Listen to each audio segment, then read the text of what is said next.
홍콩은 우리나라와 함께 아시아 4마리 용 가운데 가장 눈부신 도시였습니다. 싱가포르, 대만, 한국과 어깨를 나란히 하면서 금융, 물류, 문화와 언론 자유까지 모든 면에서 아시아를 선도했습니다. 세계 3대 금융시장으로 불리면서 골드만삭스, 모건 스탠리와 같은 글로벌 금융사들이 본부를 홍콩에 두고 있었습니다.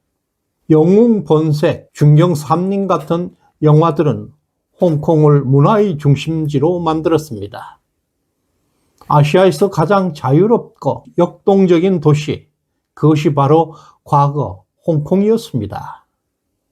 과거 홍콩은 영국 식민 시절로부터 자연법 체계와 사법 독립, 표현의 자유가 보장된 자유도시였습니다. 하지만 1997년 중국에 반환된 이후에, 특히 2020년 국가보안법 시행 이후에는 상황이 급변하게 달라졌습니다. 홍콩 법이 시민을 보호하는 수단이 아니라 이제 시민을 통제하고 억압하는 도구로 바뀌었고, 경제 역시 자유시장 경제체제가 아니라 국가 통제의 불확실성 속으로 빠져들고 있었습니다. 한때 법과 시장이 신뢰를 만들어내고 있었던 홍콩은 이제 감시와 검열의 상징으로 변해버렸습니다. 1997년 중국은 영국으로부터 홍콩을 반환받았습니다. 50년 동안 자치를 보장하겠다고 약속했습니다. 하지만 그 약속은 지켜지지 않았습니다. 2014년 우산혁명, 2019년 송환법 반대 시위, 그리고 2020년에는 국가보안법 통과는 그 약속이 얼마나 허망했는지를 보여주고 있습니다. 시민들은 직접 지도자를 뽑고 싶다고 외쳤지만 중국 공산당은 그 요구를 묵살해버렸습니다. 그 결과 일국 양제는 2047년을 기다릴 것조차 없이 조기 사망해버렸습니다. 홍콩은 한때 아시아 대중문화의 선두주자였습니다. 홍콩 느와르는 전 세계 영화 팬들에게 놀라움과 충격을 주었고, 장국영, 주윤발 같은 세계적인 배우들은 그 시대의 아이콘이었습니다. 하지만 지금은 표현의 자유가 사라졌고 영화, 음악, 미술, 문학 모든 분야에서 창작이 위축되고 예술인들은 침묵하거나 홍콩을 떠났습니다. 문화는 번영의 지표이자 자유의 척도입니다. 지금의 홍콩은 문화가 사망한 도시로 전락하고 말았습니다. 과거에는 세계 자본이 몰려들었습니다. 낮은 세금, 신뢰받는 법치, 그리고 투명한 금융 시스템 덕분이었죠.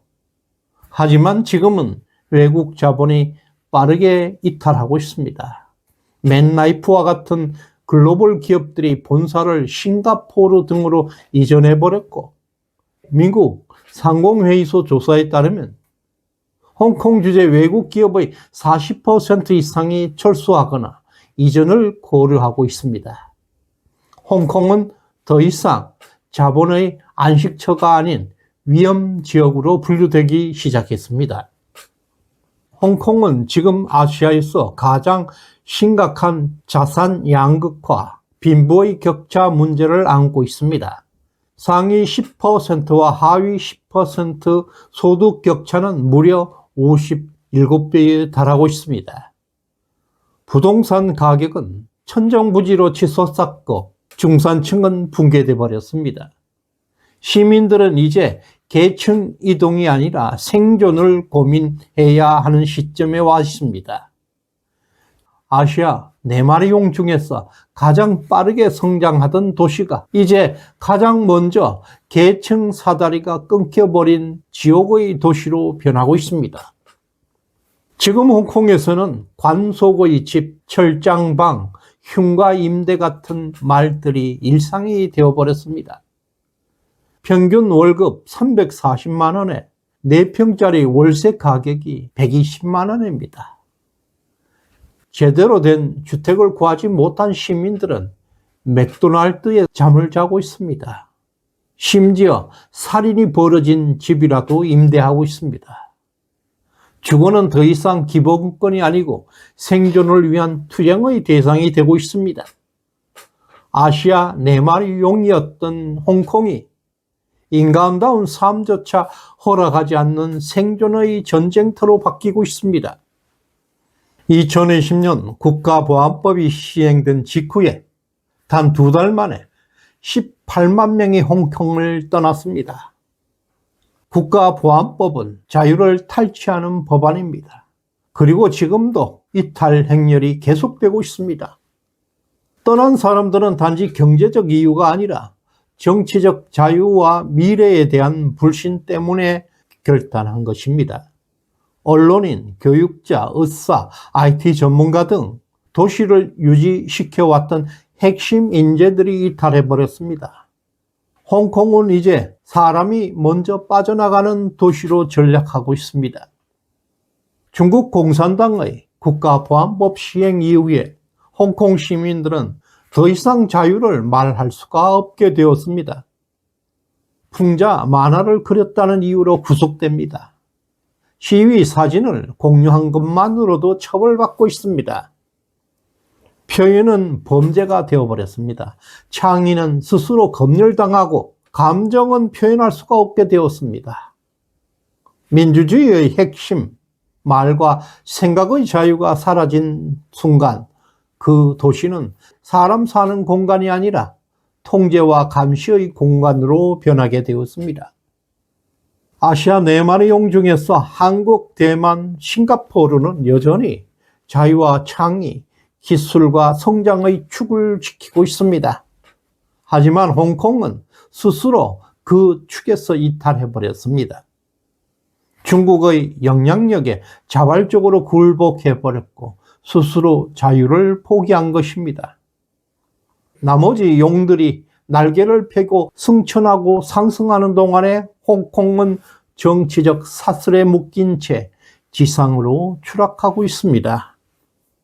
사실 홍콩 시민들은 2047이 되면 자치가 종료된다는 것을 알고 있습니다. 하지만 그보다 훨씬 앞선 시점에 자치권은 사실상 이미 박탈되어 버렸습니다. 중국은 점진적으로 통제의, 감시의 범위를 넓혀왔습니다. 시민들의 저항은 철저하게 탄압받고 있습니다.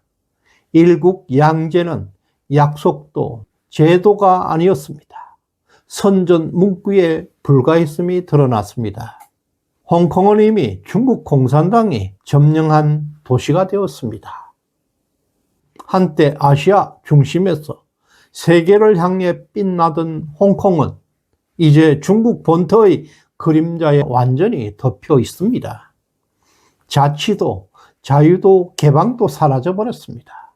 남은 건 고층 빌딩과 기업 간판뿐입니다. 그 안에 있던 자유의 정신이 떠나버렸습니다.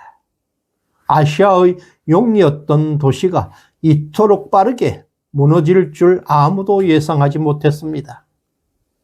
하지만 현실은 분명합니다.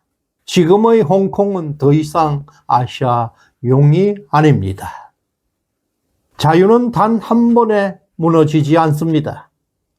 말 못하고 참는 일이 쌓이고 부당해도 모른 척하게 되고 감시받는 것을 당연하게 여기게 될 때 그 도시는 서서히 영문을 잃게 됩니다. 홍콩은 지금 대한민국에게 분명한 경고를 보내고 있습니다. 중국 공산당의 지배 아래서 개인은 사라지고 감정은 죄가 되고 말은 금기가 되어버렸습니다. 자유 없는 번영은 결국 허상일 뿐입니다. 지금 대한민국도 그 길목에 있습니다. 헌법재판소, 검찰, 법원에서 벌어지고 있는 법치의 파괴는 매우 심각합니다. 오늘의 홍콩이 내일의 대한민국이 될 수 있다는 사실을 우리는 결코 잊어서는 안 될 것입니다. 시대정신연구소에 후원해 주신 박정일님, 신중인님, 조보연님 진심으로 감사드립니다. 구독, 좋아요 꾹 눌러주시길 바랍니다. 고맙습니다.